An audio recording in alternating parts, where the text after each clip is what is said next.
Hello and welcome to Board Now's Cult Rants, Cult Reviews, and on this video I will be reviewing the second episode of Stranger Things 3, and it is called More Rats or Learn More Rats. So another nice retro film reference thrown in, although actually a 90s film this time. More Rats, of course, the Kevin Smith film from the 90s. But anyway, it's a cool title and it works for once you find out what the episode's about. So yeah, interesting episode, a lot of good stuff happening, and a big reason for liking the episode is the stuff with Al and Max, which I will get to. But yeah, I'm liking this season partly because of all the creature feature stuff, you know, the real scrungy B-movie horror element that really appeals to me, and the bug stuff in particular in this, or the rats, sorry, I should say, more rats. You see what they're doing, you get the more on one hand and then you get the rats on the other, the perfect combination. So I'll get to Al and Max in a moment, but of course we pick up with Billy at the start of the episode. He, of course, was planning a big date with Karen, and of course he was intercepted on his way, and some creature dragged him into this sort of barn, and that was like the cliffhanger ending of the first episode. And so we see him escape, and he appears to be unscathed. He's obviously frantic, and he tries to call the police, but the power conveniently goes out, so maybe suggesting then, whatever abducted him is, stopping him from calling the authorities, or that's the implications anyway. But yeah, he does escape, which is a little bit of a surprise, and he appears to be unscathed apart from obviously panicking. But as we watch on in the episode, we find out that that's not quite the case. So he returns to work the previous day, and he appears to be his normal self, but then we get, what's coming from him. We get flashbacks to that night that he's having. We get his vision being very blurred, and he's unstable and just having these surreal sort of images, and appears to be hallucinating a lot, appears to be imagining people saying things that they're not really saying, or they might not be saying. I mean, it leaves it open in the scenes, but like his co-worker, sort of saying, take me to them sort of thing. So it has this implication about, take me to the aliens or the creatures, or whatever you want to say. But that may or may not be in his head. It appears to be in his head because his co-worker, of course, is a normal person, has nothing to do with that stuff. So Billy's trying to hold it together, but he's very unstable as a result of that night. And I mean, Karen approaches him at one point at the pool. Of course she's there again. And obviously we find out that she in the end decided not to go on the date anyway, which is an interesting thing. So I think she's actually come over to say sorry about, standing him up and explaining herself. But obviously Billy isn't in the right frame of mind, and he just sternly warns her, Karen, stay away from me. And again, I'm not sure if that's him being flustered, him, obviously not being in the mood to talk, or it might just be an actual warning. He senses that something's up with him, and for her own safety he could be saying that. Who knows? It played like that a bit to me because he was so firm with her.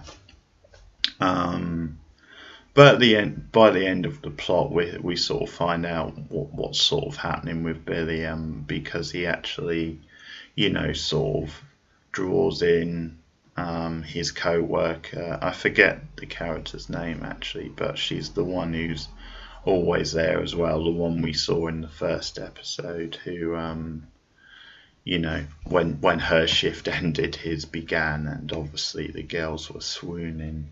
They were excited when they saw her sort of check out.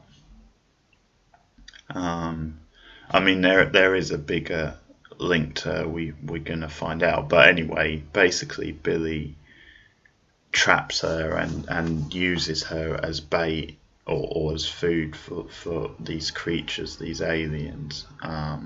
So yeah, so we sort of find out really then he's been possessed and controlled by whatever life forms are at play here. So yeah, I think they're handling that all quite well.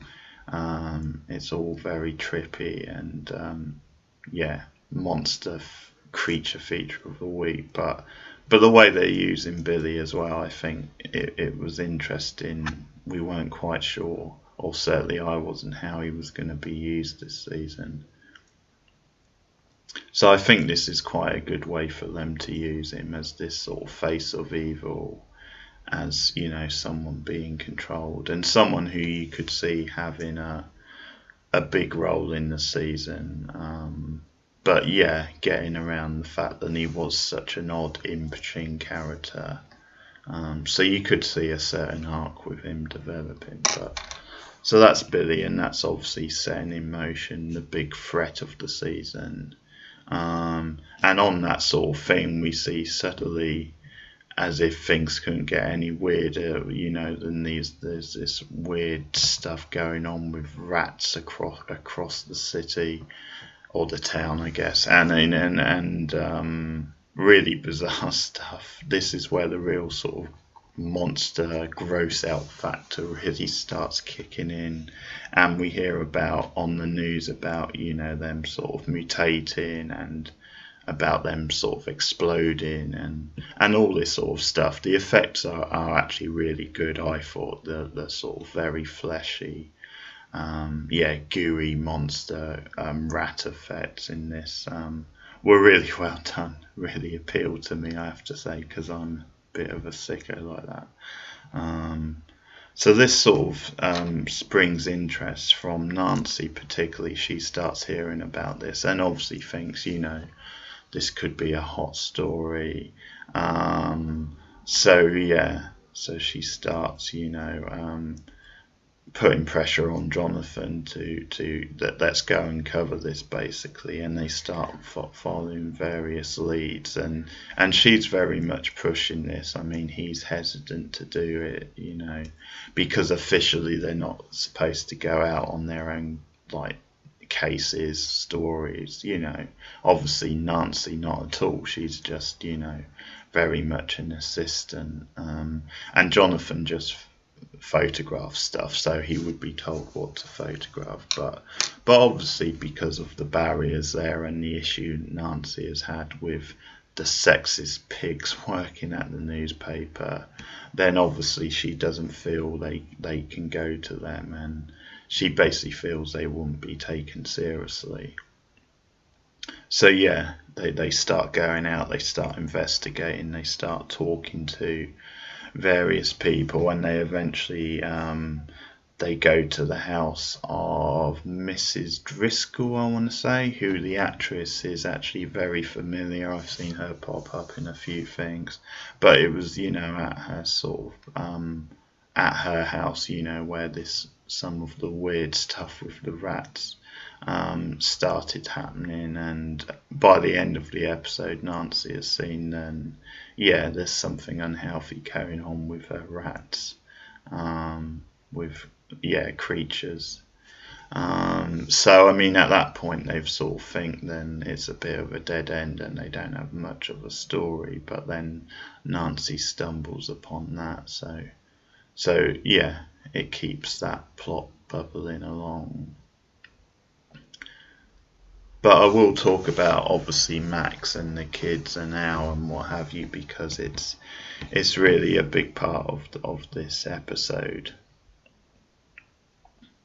So I think what's really interesting about the kids in this episode is the fact that they're starting to build these little sub factions, these little groups, so that, and I think they have to do this because there's a lot of main characters now, and it's tricky to balance them all. And I mean, if you just had them all in one big group all the time, it would be very difficult to keep track of all of them.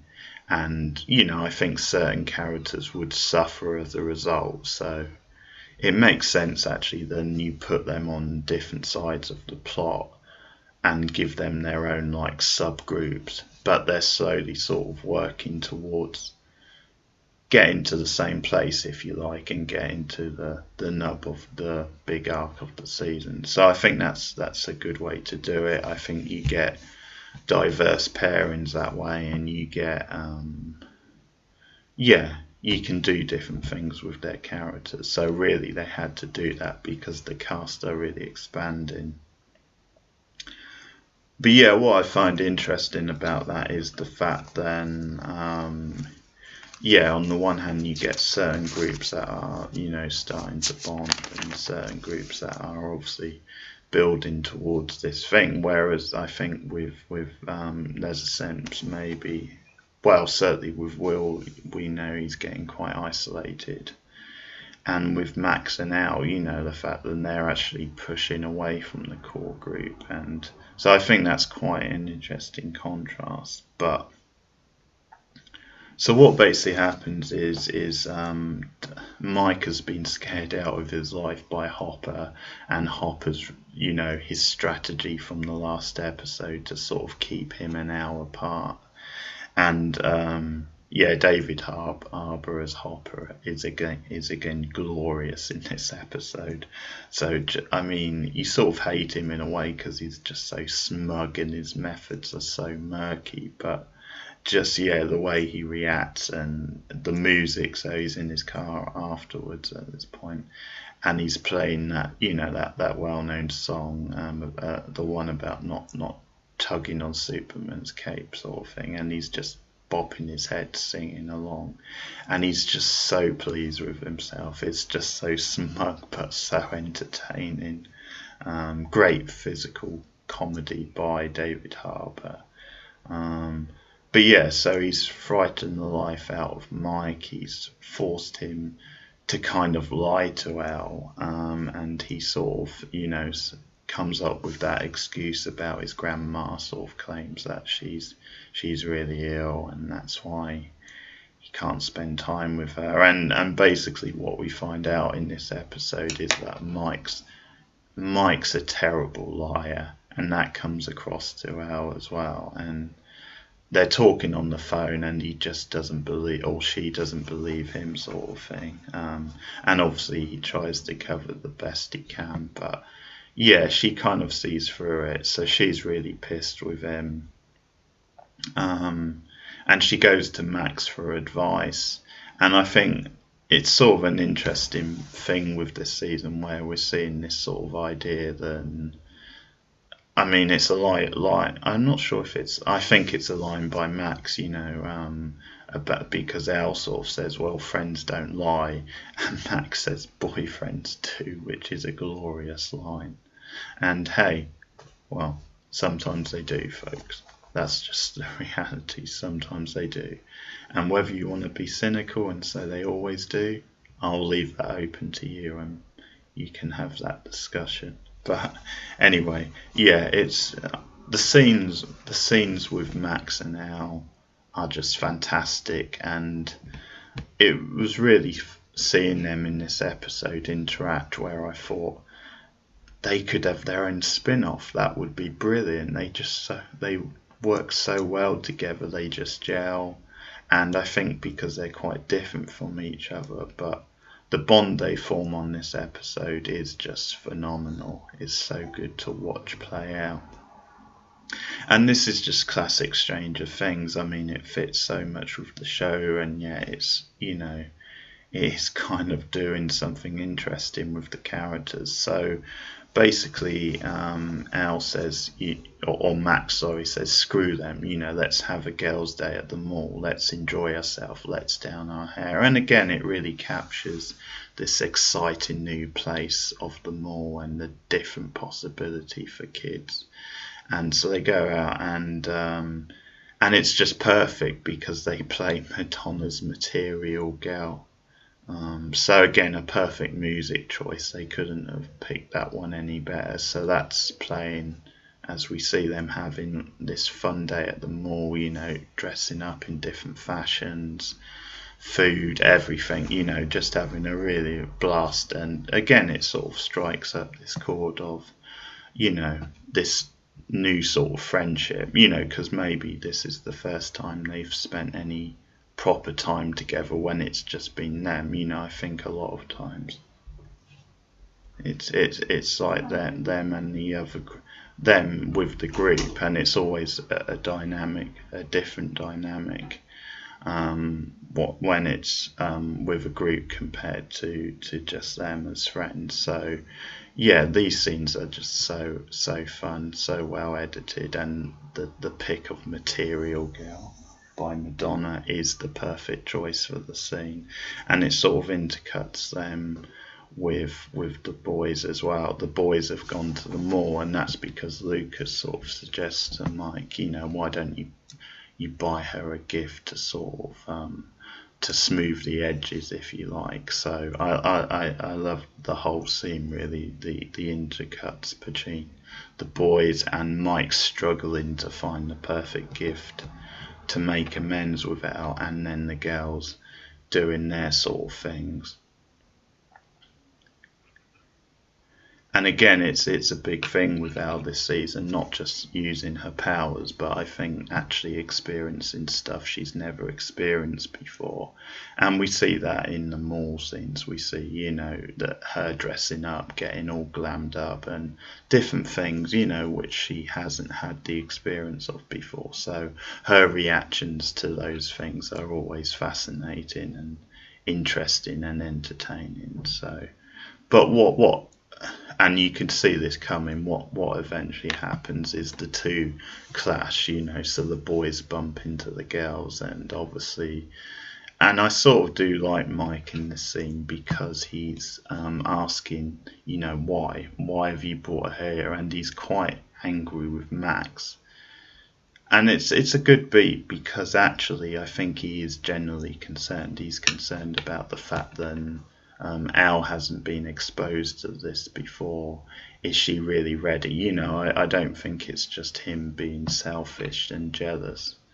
I think he is actually worried about the effects on Al. So shows a good character sort of side to Mike. But yeah, Al is really brutal in this scene, and she just reacts out of instinct, out of anger. And she just fires him. She dumps him. She's really honest and dumps him. And Max gets a kick out of that, and they sort of storm off. And it's really, really brilliant. I'm just okay. Thanks. So yes, it's really wonderful, but you really feel for Mike. And again, they nail the musical choice. They play It's As Cold As Ice, so they're there on the bus, and it's an adrenaline rush because Al has just done it, and again, it's the first time she would have dumped anyone. And I think we feel for Mike because it's out of the blue, really, because it's their first major fight, and they haven't really discussed it properly. So I think you do feel for Mike, even though, he shouldn't have lied and all that stuff. But yeah, they play It's As Cold As Ice on the bus. So it's really, as they're going back. So it's really, again, a perfect musical choice. And that's all great stuff. I love the pairing with Mike and Al. Mike. I'll get right in a minute. Al and Max. It's really great stuff. So yeah, if anyone from Netflix is watching, damn it, get that offshoot, that spin-off in progress, Max and Al, it would be glorious.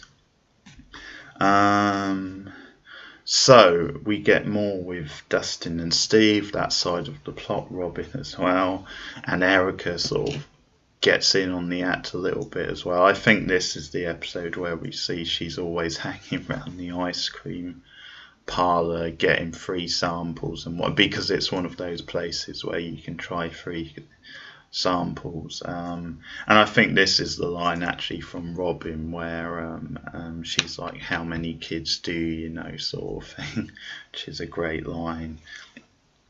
And again, we're getting more of the bromance with Steve and Dustin, which is all great stuff. And again, you know, the stuff about Dustin's supposed girlfriend Susie, and they're talking about girls and what have you, and just really, really bonding again. But yeah, Dustin, of course, got this transmission, the Russian transmission in the previous episode, and he tries to decode it, but he can't. And this is a nice way to work Robin into the plot a bit more, because she says, you know, she speaks Russian, so she can try and decode it for her. So I like that, the way they brought her into that, because basically she's in the ice cream parlour, and she knows they're in the back discussing this whole thing, and so it's one of these great beats again where Steve is just being naive and being a doofus, where he basically thinks Robin doesn't know what's happening, but she basically calls him out on it. And in a previous scene as well, which might be the scene of the episode, they're sort of talking all covertly, and yeah, and Dustin is trying to keep a low profile and trying to like whisper it and hint it at Steve, and Steve is like, what are you talking about, man? You know, just sort of say it. And that's when Dustin shouts out in front of the whole place, and you know, I intercepted a Russian communication or message or whatever he says, and it's just the whole place stares at him, and it's hilarious. But yeah, Robin is on to them. You know, she knows that Steve is taking extra long breaks, and he's doing this whole thing with Dustin. So she agrees to help them. You know, she's interested in this. She can use her Russian. She's learned Russian.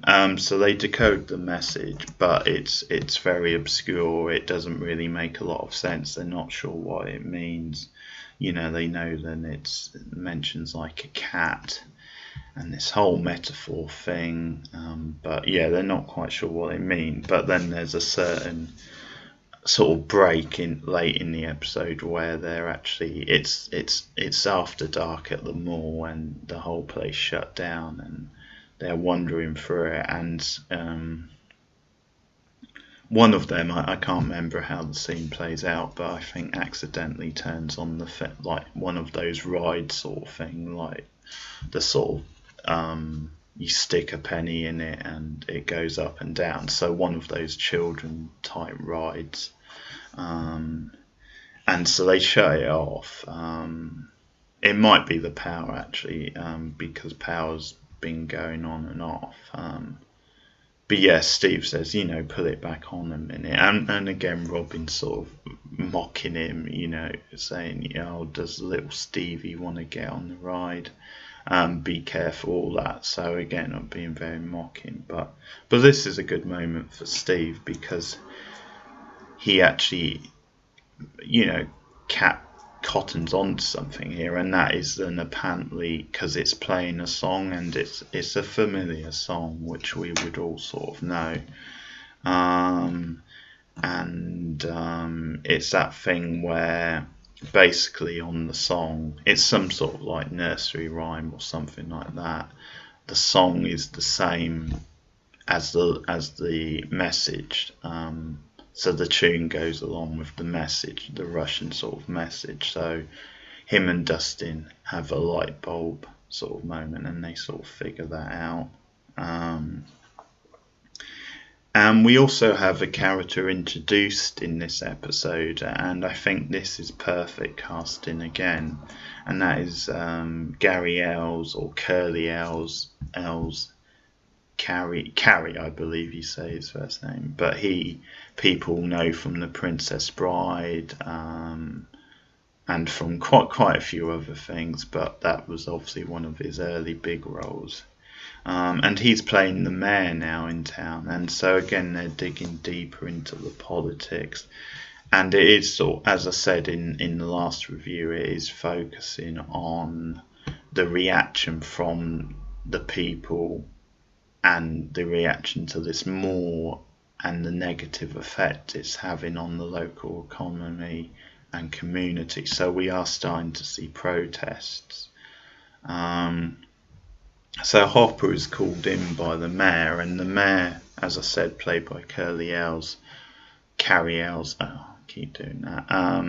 is sort of, he was a big part of this mall getting open. He really pushed it as one of his things.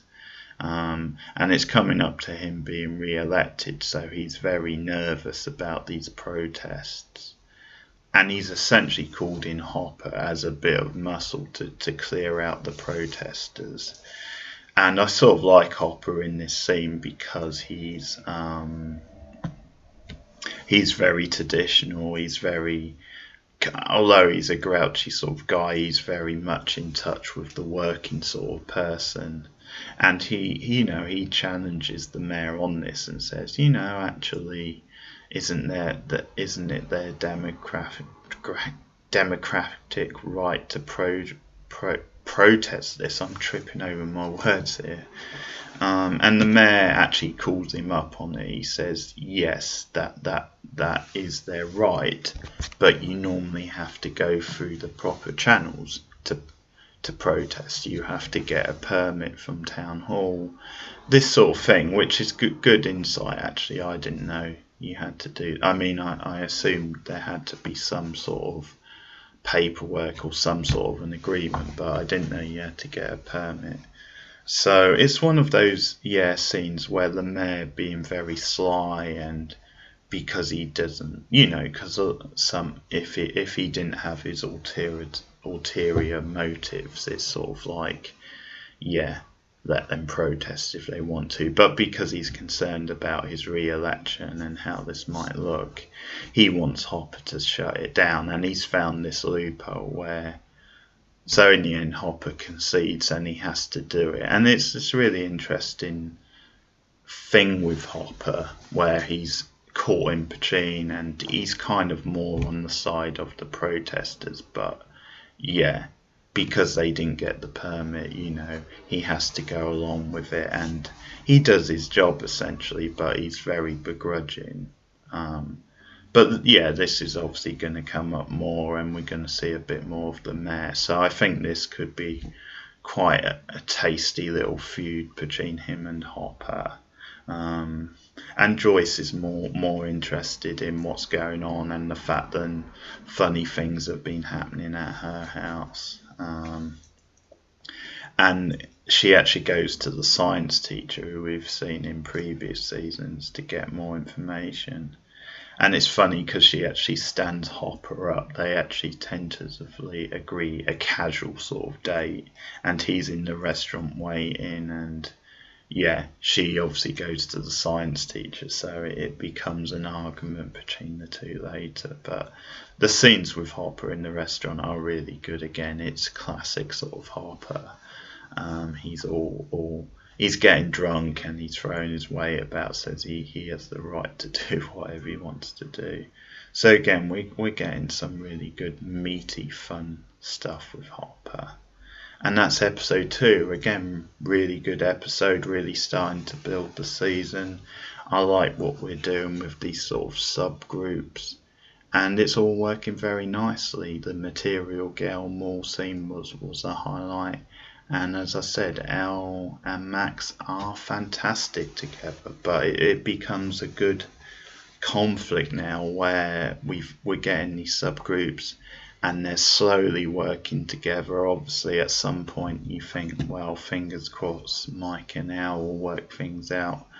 But yeah, it's a nice sort of structure where they're all working on different sides of the plot, but are gradually going to come together. That sort of makes a lot of sense, and it gives it this nice little pacing, and it opens up new characters possibilities. So yeah, that's episode 2. If you've seen it, if you've seen episode 2, The More Rats, then please comment below, and I'll be back with more Stranger Things 3 reviews soon. So for now, goodbye.